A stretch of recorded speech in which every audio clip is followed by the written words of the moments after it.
The U.S. Supreme Court is hearing the Biden versus Nebraska case today, which challenges the constitutionality of President Biden's $400 billion federal student loan forgiveness program. The Department of Energy has finally come out and said that the lab leak was the cause of the COVID-19 pandemic. The Wagner Group, a Russian paramilitary group that has committed atrocities in Ukraine, is exercising more dominion in the continent of Africa, which is quickly becoming a new battleground for Russia and the West. And finally, for our timeless topic today, in light of the Eurasian eagle owl Flaco escaping from the Central Park Zoo, I'm going to talk about the magnificence of those animals. I'm Julie Hartman, and this is Timeless.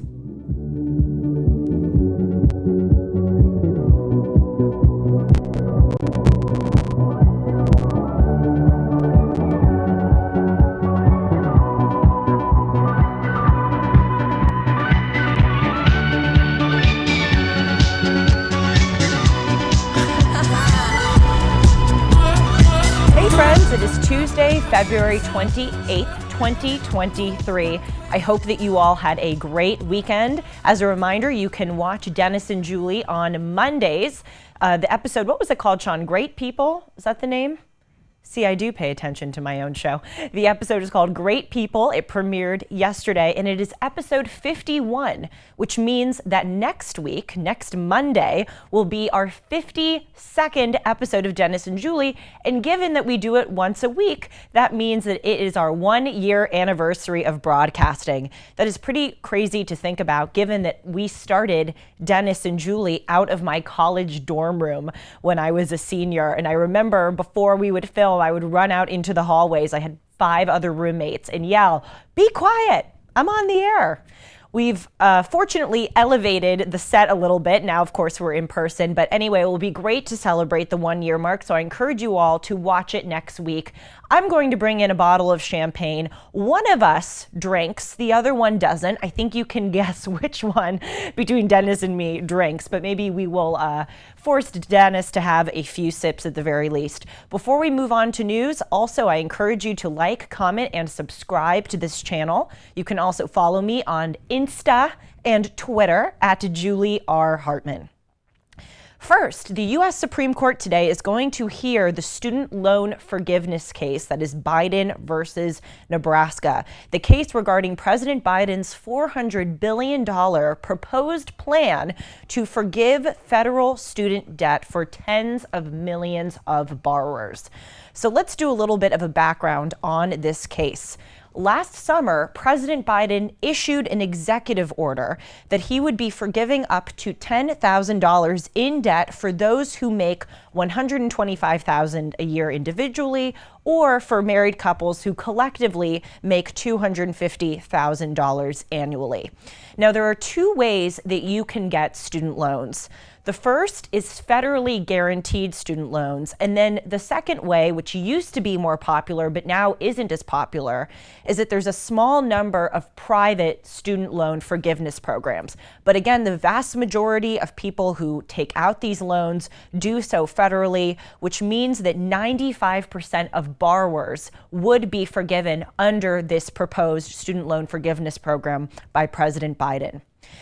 He invoked the pandemic in order to push this loan program. And specifically, he tied the emergency, he called, of the COVID-19 pandemic to the 2003 Higher Education Relief Opportunities for Students Act. That's called the HEROES Act. And this act was passed, again, in 2003. So that was during the war in Iraq and Afghanistan. And it said that the education secretary can waive or modify any statutory provision related to federal student aid when, quote, necessary in connection with a war or other military operations or national emergencies. So you can see how the two were tied together. President Biden claimed that COVID-19 was a national emergency, and thus under this 2003 HEROES Act, he claimed via his executive order that he had the right to waive these student loans according to the emergency faced by the pandemic. But again, This was passed during wartime, and it was intended to help students specifically in the military and borrowers that were directly affected by the war or national emergency. So in this case, again, that's being argued before the Supreme Court today, in Biden versus Nebraska, the people who are arguing against President Biden are trying to show that not all borrowers would be directly affected by the pandemic. And in fact, this is in accordance with some of the statements made by President Biden himself and by his administration. For instance, in September of 2022, the White House said that, quote, household finances are stronger than pre-pandemic levels. So if household finances are stronger than they were before the pandemic, does it make sense that students would need to have their loans forgiven, which President Biden says is necessary because of the pandemic? It seems like some of his statements are not in accordance with this argument that he is making.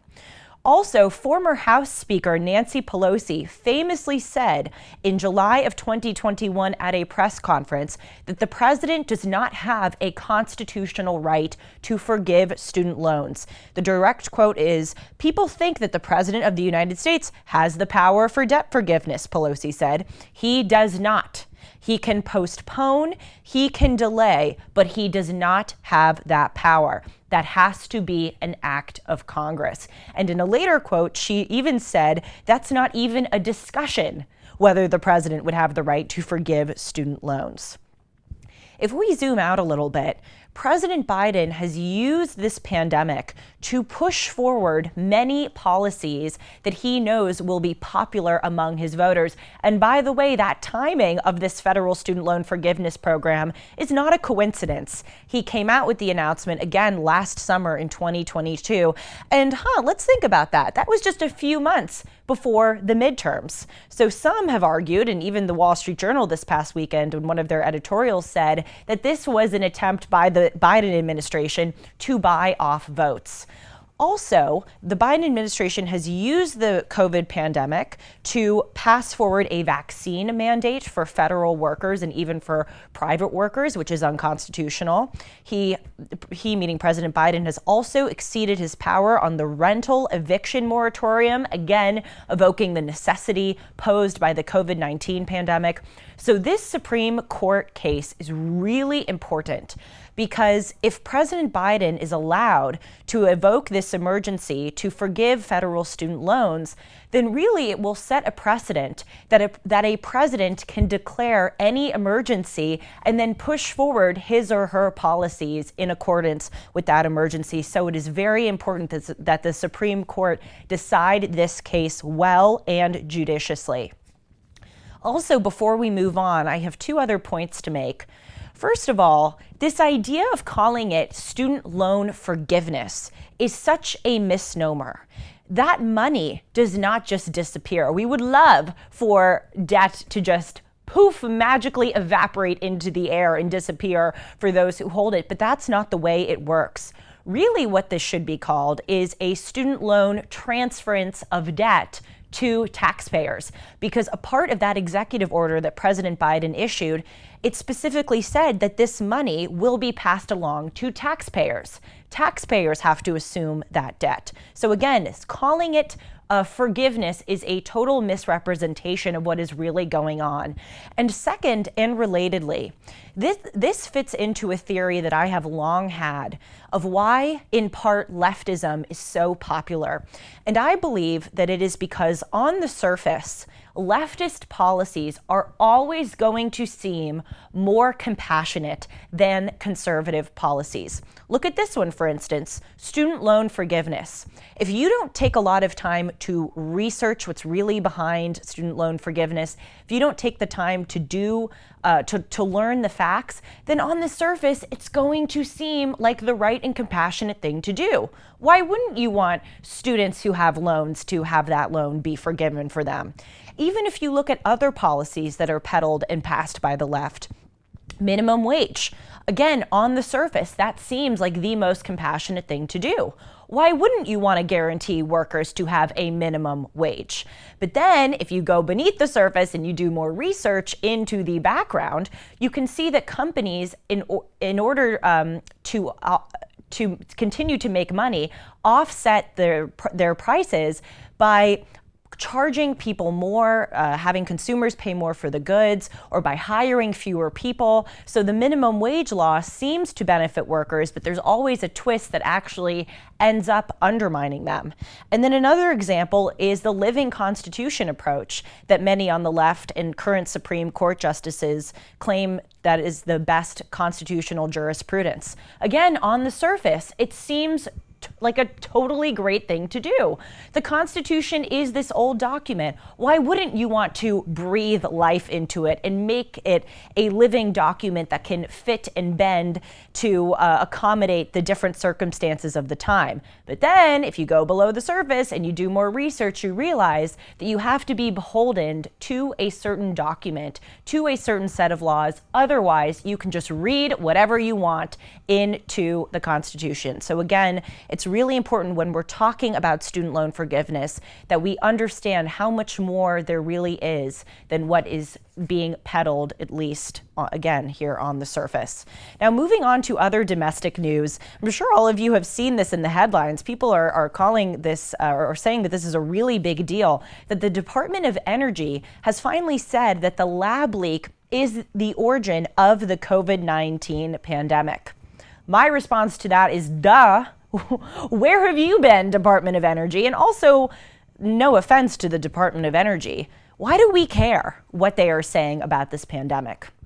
As background, according to the Wall Street Journal, this Department of Energy statement is according to a classified intelligence report that was recently provided to the White House and key members of Congress.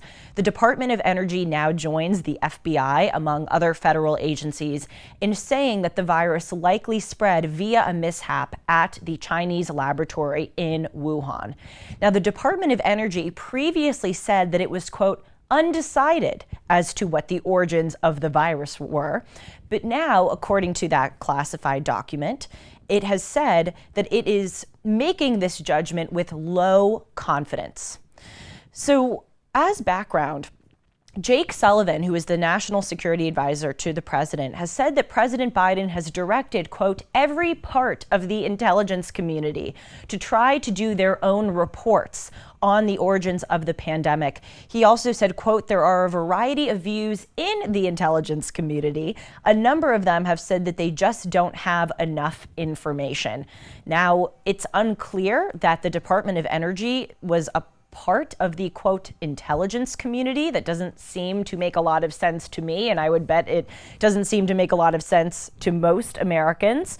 But nevertheless, the Wall Street Journal continues with its reporting by saying that the FBI in 2021 issued a report where it said that it made its judgment about the origins of the virus with moderate confidence. And again, President Biden called on the Department of Energy to issue a similar report about their findings. Jake Sullivan also said, quote, President Biden specifically requested that the national labs, which are part of the Energy Department, be brought into this assessment because he wants to put every tool at use to be able to figure out what happened here. Again, why are there national labs in the Energy Department that would somehow produce reliable or important information with regard to the pandemic? It seems a little odd, but I guess that we should just be thankful that a federal agency, after all of this time, has finally spoken the truth. Especially because with regard to the origin debate of COVID-19, there has been so much deception. Facebook, Twitter, Instagram, TikTok, all of the social media sites relentlessly censored people who supported the lab leak theory. I was listening to Ben Shapiro yesterday, and he was saying that he wrote an op-ed about the virus leaking out of the Wuhan lab of virology, and they took it down. They, meaning the social media sites, took it off of their platforms. Also, on April 22nd, 2020, which was just about 3 months or 2 months into the lockdowns, the Wall Street Journal published an op-ed written by Arkansas Senator Tim Cotton about the possibility of a lab leak. And in this op-ed, Tim Cotton raised doubts about Beijing's assertion that the virus came from a wet market, and the media called it a conspiracy theory. For instance, the Washington Post said that Senator Cotton was pushing these theories that at the time had been, quote, debunked. Also, we cannot forget this history. Anthony Fauci, the director of the National Institute of Allergy and Infectious Diseases, which is a part of the National Institute of Health, told Congress under sworn testimony in May of 2021 that the National Institute of Health, quote, has not ever and does not now fund gain-of-function research in the Wuhan Institute of Virology. And we now know that that is totally untrue. Our taxpayer money was given to the Wuhan lab through this NIH, the National Institute of Health, and it was given to this gain-of-function research, which again leaked from the lab and spread around the world, causing millions of people to die from this virus. Back in May of 2021, the Wall Street Journal was one of the first papers to report on the incidence of this leak. The article said that 3 scientists at the Wuhan Institute of Virology were hospitalized in late 2019 with symptoms of COVID, which is pretty much a smoking gun with regard to this, we shouldn't even call it a theory anymore, with regard to this truth that the virus leaked from this lab, and still people called it a conspiracy theory. If you also think about the thing that we were told, that this virus came from a bat in a wet market, that never seemed to make any sense. Surely viruses and diseases are circulated among dead animals, especially when they are kept out in the open and not, properly sanitized or handled with safety precautions. But think about how many wet markets existed and continue to exist in China, and not just in China, but around the world. And never have we seen a global pandemic arise from a virus from one of these animals in a wet market. It just didn't seem to make any sense. And oftentimes in life, this isn't always true, but I would say 99% of the time it is. If it doesn't seem to accord with common sense, then it probably isn't true. By the way, going forward, I feel like we should come up with a fun little saying that if people are feeding you a load of BS, we should say that they're feeding us a bat sandwich, hearkening back to this BS that we were fed constantly by the media and by the left. We cannot forget the amount of deception that was surrounding this leak. And also, we cannot forget how much in the past 10 to 20 years, the media and our quote-unquote intelligence communities have gotten wrong. Going back to 20 years ago, we were all told that Saddam Hussein in Iraq had weapons of mass destruction. That turned out not to be true, even though it was widely embraced by the media and by, again, our quote, intelligence community. The origins of COVID, yet another example of deception. The Hunter Biden laptop story. 51 members of the intelligence community, former members of the FBI and the CIA, signed this letter that said that the Hunter Biden laptop story had all of the earmarks of Russian disinformation. And guess what? Turned out not to be true. We were also told that the Pfizer vaccine and the Moderna vaccine were helpful in preventing transmission of COVID, and that's why everyone had to be mandated to be vaccinated. And then in October of 2022, before the European Parliament, a Pfizer executive testified that they had no evidence at the time of the rollout of the vaccines that it prevented transmissibility. We were lied to about that. And then, just as icing on the cake, we were also lied to about the fact that our former president, Donald Trump, colluded with the Russians in 2016 to quote unquote steal the election. That was totally fabricated, in large part by the Steele dossier, which was created because the Clinton campaign hired a law firm which hired another group to hire Christopher Steele to come up with the Steele dossier. And James Comey, the head of the FBI, used this false Steele dossier to get a FISA warrant to spy on Rudy Giuliani and Carter Page and members of the Trump administration. They leaked the Steele dossier to the media to say that President Trump colluded with Russia. There was an impeachment surrounding it. There was the Mueller investigation and report. And it turns out that the Steele dossier, according to testimony by Christopher Steele himself, was totally made up. He found sources like Charles Dolan, who is a former Democrat campaigner who worked for the Clinton administration. He was from Worcester, Massachusetts, and he was Christopher Steele's drinking buddy. And he just decided to make up all of these falsities to put in the Steele dossier. Again, seems like I'm getting off topic here because we're talking about the lab leak theory, but I'm just trying to put all of this into context for you that again and again and again, we were lied to by people who we supposedly should trust. So we cannot forget that this lab leak is yet another example. And finally, our third story pertaining to the news, this time in international news. The Wagner Group has increased its presence in Africa. The Wagner Group is this paramilitary Russian group. I'm going to get into more of its history and its activities in Africa in a moment.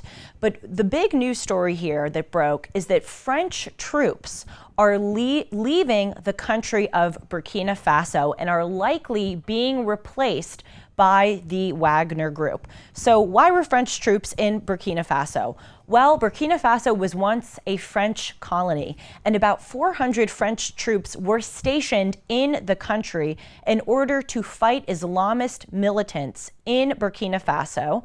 And these Islamist militants are members of Al-Qaeda and other radical Islamic terrorist groups, and they have been wreaking havoc all over the continent of Africa. So the French were aiding Burkina Faso in trying to suppress them. By the way, just as one of the stories of brutality, in January of 2023, just about a month ago, Islamist militants in Burkina Faso kidnapped 60 women, girls, and several babies who were foraging for food after jihadists blocked access for humanitarian aid, and they were only recently released. And these Islamist militants rape and execute people. They wreak so much havoc in the continent of Africa because they are trying to take over. But the government of Ouagadougou, which is the capital of Burkina Faso, has said that the French are ordered to leave the country and, quote, that the Burkinabe themselves will make the sacrifice to liberate our country from these Islamist militants. But as I indicated, what's important about this story is not that the French are leaving, but that they are likely going to be replaced by the Wagner Group. The Wagner Group was founded in 2014, and it rose to prominence in 2014 during the Donbass war in Ukraine, which is when Putin invaded Crimea, and he also sent in troops, the Wagner paramilitary group, to create secessionist uprisings in the eastern Donbass region of Ukraine. And from there, beyond just wreaking havoc in Ukraine and continuing to wreak havoc in Ukraine, the Wagner Group has gone into many countries in Africa, Burkina Faso now being one of them, also Mali and the Central African Republic, formerly known as the Congo, in order to supposedly help those countries fight the Islamist militants. But more likely what Russia is trying to do is just exercise more worldwide dominion. Like China, they want to become a world hegemon. And I talk a lot on this show about how China goes around to different countries, invests in those countries, buys terminals at ports in those countries, stations their troops in those countries, and this is what Russia is trying to do in the continent of Africa. French troops, for instance, just withdrew from neighboring Mali, which in 2021 hired the Wagner Group to help fight these radical Islamist militants. And the Wagner Group has also had a steady presence in the Central African Republic. The U.S. Department of Treasury has labeled the Wagner Group a transnational criminal organization because, not unlike the Islamist militants who they are claiming to fight, they treat the population horribly. They have committed atrocities in combat operations in Ukraine, and although we have less intelligence information with regard to what they're doing in Africa, we know that they are just as brutal to the population there. So what's interesting about this story is that members of the government of Burkina Faso have not explicitly said that the Wagner Group is coming into their country, which indicates that they have a level of shame about it. But the president of Ghana recently told Anthony Blinken, who is our Secretary of State, at a U.S.-Africa summit, that the government of Ouagadougou has hired Wagner mercenaries and offered the exploration of a miner's payment as compensation to those Wagner mercenaries. Again, the government of Burkina Faso has denied this, but we also know that the head of the Burkina Faso government, this is Captain Ibrahim Traoré, came to power in September 2022 in a coup, and many people speculate that the militants that helped install this captain to power had very strong ties with Russia. Also, a coinciding story with this Burkina Faso one is that U.S. intelligence have uncovered that the Wagner Group is plotting to overthrow the government of Chad, which is another African country, obviously. Got to say it for people who don't know. The United States shared intelligence with authorities in Chad just this past weekend that the head of the Wagner Group is working with rebels in Chad to destabilize the government and maybe kill the president. Chad, just like Burkina Faso, is a former French colony, and it shares borders with Libya in the north, the Central African Republic in the south, and Sudan in the east. And those are three countries where the Wagner Group already has a strong military presence. The president of Chad, this is also very important background, came into power in April of 2021 after his father was killed in a battle between a rebel group in Chad and the Wagner mercenaries in Libya. So the current president of Chad has a lot of resentment towards the Wagner Group, which is probably why the Wagner Group wants to overthrow him if the United States intelligence on this is in fact correct. Also, this president of Chad, his name is President Deby, and his father have worked closely with France and the United States in the war against the Islamic State and Al-Qaeda. And that also is probably a reason why the Wagner Group wants to overthrow them, because what the Wagner Group here is trying to do is primarily displace the United States and French and other Western European countries in Africa so that they can exercise more dominion and more presence. What's important about this story is this fact that we are being displaced. It's very interesting because obviously during the Soviet Union, there were a lot of proxy wars between the United States and the Soviets in parts of Latin America, certainly in Cuba, certainly the Vietnam War, or the war in Cambodia. There were many of these different hot wars during the Cold War. And the situation now is not exactly dissimilar. Though there was not an outright war, at least not now, in the continent of Africa between the United States and Russia.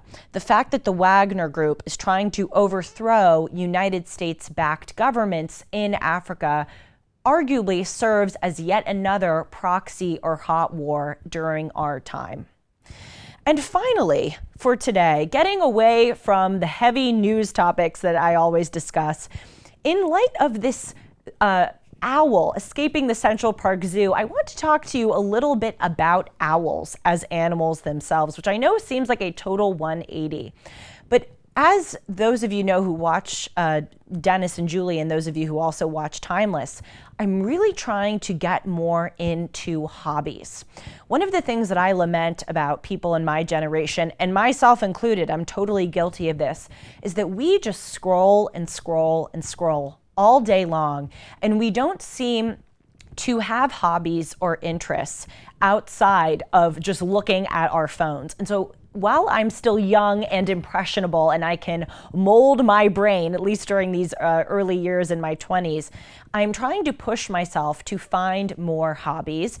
I told you about an amazing Peter Bruegel painting that I discovered last week called The Tower of Babel, which has gotten me into the hobby of looking up classical art. By the way, there's a great app called Google Arts and Culture where you can zoom in on a painting and see the magnificence of the painter's work up close. And another hobby, thanks to Mr. Flaco the owl, is looking up cool animals and learning about them, which I know makes me seem a little bit like a grandma, but hopefully by the end of this segment, I can encourage you to do the same, because there are so many cool things in this world that are just around us to look at and explore, and we seem to be totally oblivious to them.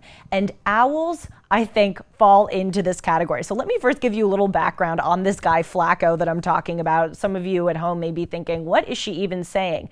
Earlier this month, Flaco, which is a Eurasian eagle owl with brown feathers, big ears, and these magnificent fiery orange eyes, escaped from the Central Park Zoo. And what's interesting about this incident is that oftentimes when animals escape, they just somehow figure out a way to do it themselves. But here, there's also a criminal investigation because the enclosure in which Flaco lived was vandalized and cut in the nighttime, which allowed him to fly out and be released. So locals in Central Park started spotting Flaco in public. They reported it to authorities, and over the past few weeks, there have been some hilarious South Park satire-worthy chases of this owl all around New York City.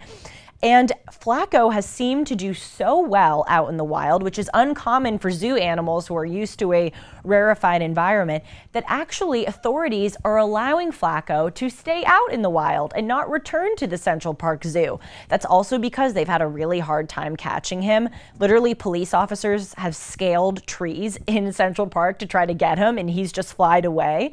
So it seems that they're just giving up. Here's a statement by the Central Park Zoo. They said, efforts at recovering the bird have proven more difficult since he has been very successful at hunting and consuming the abundant prey in the park. By the way, that abundant prey is the rats that are all over Central Park, so Flaco must be in heaven. The zoo continued, we are going to continue monitoring Flaco and his activities and to be prepared to resume recovery efforts if he shows any signs of difficulty and distress. But again, it doesn't seem like they're going to find those signs because Flaco seems to be having a ball. There have been other incidents, as an aside, around the country of animals escaping from zoos, in large part due to human intervention. In January and even in this month, there was a massive kidnap of rare monkeys at a Dallas zoo. In Houston, there was a kidnapping of pelicans that were taken from a pelican habitat. And in Louisiana, just earlier this month, someone cut open the enclosure where 12 squirrel monkeys were living, allowing the monkeys to escape, and that person or group of people took those monkeys home. So maybe someone was trying to take Flaco for themselves, but he's out in the Central Park having a ball. So this inspired me, as I said, to go down a rabbit hole and look up owls, and I am convinced that these are some of the coolest animals that God has created. We all know owls as being symbols of wisdom. And actually, what's interesting that I found in my research is that owls, compared to other animals, are not particularly exceptional as far as their intelligence. They're actually pretty average, and other birds, namely crows, if you can believe it, are actually more intelligent than owls. But the reason why we associate them with wisdom, in large part, is due to the fact that they were found in cave paintings in France. They were also depicted in Egyptian hieroglyphics and in Mayan art. So I think probably in large part because of their beauty and magnificence, and because of sort of their calm disposition, they seem to have a lot of wisdom. And crucially, what really cemented owls as a cultural symbol of wisdom was that it was adopted as such in ancient Greece. It was actually a symbol for Athena, who is the goddess of wisdom and strategy. And according to a myth, an owl sat on Athena's blind side and looked around for her so that she could see the whole truth. And this owl would speak in her ear and reveal wisdom to her. If you Google pictures of Athena, whether they are paintings or statues or drawings, they almost always have this owl alongside her, which I never noticed, but anyway, thought you would find it to be cool. Some fun facts about owls: there were 150 species of owls, and each one is so cool and different. If you look at their feathers, it is just unbelievable because within each individual feather, they have these really cool designs and colors. It's just amazing. A group of owls also is called a parliament. This is originates from C.S. Lewis's description of meeting owls in his book, The Chronicles of Narnia. Owls, too, are also zygodactyl, which means that they have two front-facing toes and two back-facing toes, which allow them a lot of versatility and a big jump when they are flying off of a branch. Many owl species also have asymmetrical ears. Usually the right ear is placed much higher on their head than their left ear, which allows them to hear prey at different levels and be able to discern where on the ground their prey is. Actually, owls don't have that great of eyesight, and they catch their prey in large part due to their superior hearing.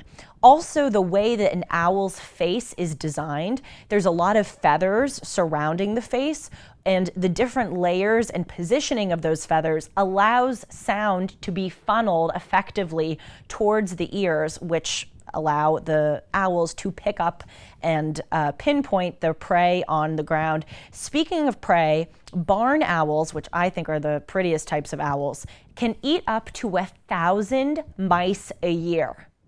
Yuck.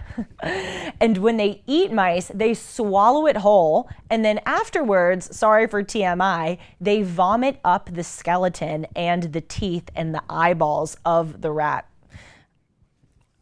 Oh, we have a clip? Oh, good. I asked Sean to pull a clip of a barn owl flying. I'll tell you one other thing before we play that. Owls can also rotate their head 270 degrees, 135 degrees on each side, and they have a very intricate and robust circulation system because when their heads turn so much, it can kind of screw up their blood flow. But again, their organs and their veins are designed in such a way that allows them to turn 270 degrees without breaking their neck or without cutting off their circulation. And apropos of the clip that Sean has prepared, what makes owls so exceptional in their hunting capabilities, their secret weapon, even more than their flexibility, even more than their hearing, is the fact that they fly almost completely silently. This is because they have a small body and really large wings that allow them to fly almost undetected. Here's a really cool PBS video depicting that. Oh, BBC, forgive me. But with the barn owl, there's almost nothing.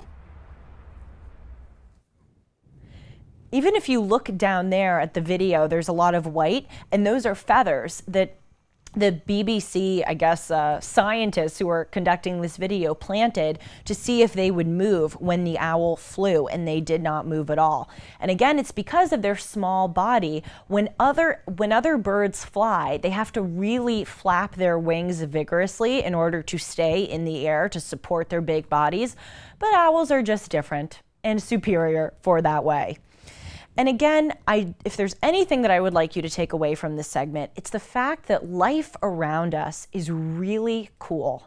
If you think about all of the different animals, not just in the sky, but on the ground, in the ocean, I mean, there's just, and even not just animals, wildlife, the amount of flowers and botany and trees. I just think that we lose sight of what a magical world that we live in. And if we just got off our phones and stopped scrolling and did some basic fun research about this habitat that we have around us, I think all of us would be more fulfilled and happier people. That's my sermon for you today. Thank you so much for joining us, and I hope to see you tomorrow. And in the meantime, please remember that each of our thoughts, choices, and actions shape who we are. So let's think clearly, choose wisely, and act with principle and determination, and find some hobbies. See you soon. Thanks, everyone.